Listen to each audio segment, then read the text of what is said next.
Vse, dokler zob ne zaboli, zobozdravniki niso naslov, kamor bi hiteli odrasli. Pacientov, ki ne obiskujejo zobozdravnika oziroma ga sploh nimajo, je skoraj 30%. Dejstvo je, da mi je žal, zato ker gre v bistvu za pravico ljudi za to, da bi si zobozdravnika izbrali. Pri mladih smo zelo nekako vztrajni in vidim, da starši skrbijo za to, da imajo otroci svojega izbranega zobozdravnika, pri starejših pa nažalost temu ni tako. V zdravstvenem domu Adolfa Drolca opozarjajo, da je ustno zdravje pacientov pomembno in naj z obiskom zobozdravnika ne odlašajo, dokler nimajo resnih težav z zobmi ali ustno votlino.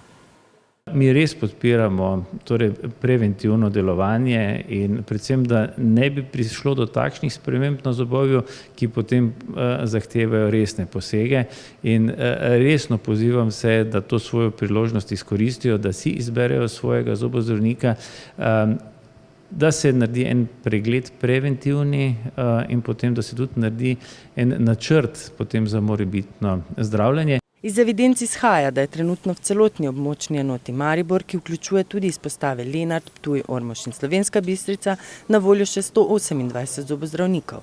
Zgolj v območni enoti Maribor pa 71 zobozdravnikov, ki še sprejemajo nove paciente. V našem zdravstvenem domu ta možnost obstaja. Mi smo spisek vseh zobozdravnikov, ki še sprejemajo paciente, objavili na naši spletni strani in res si želim seveda, da bi ljudje to svojo priložnost izkoristili. Res je sicer, da imajo danes pacienti možnost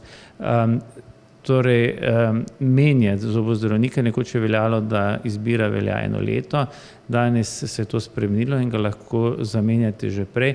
Tudi kljub temu, predvsem naj ljudje to priložnost izkoristijo.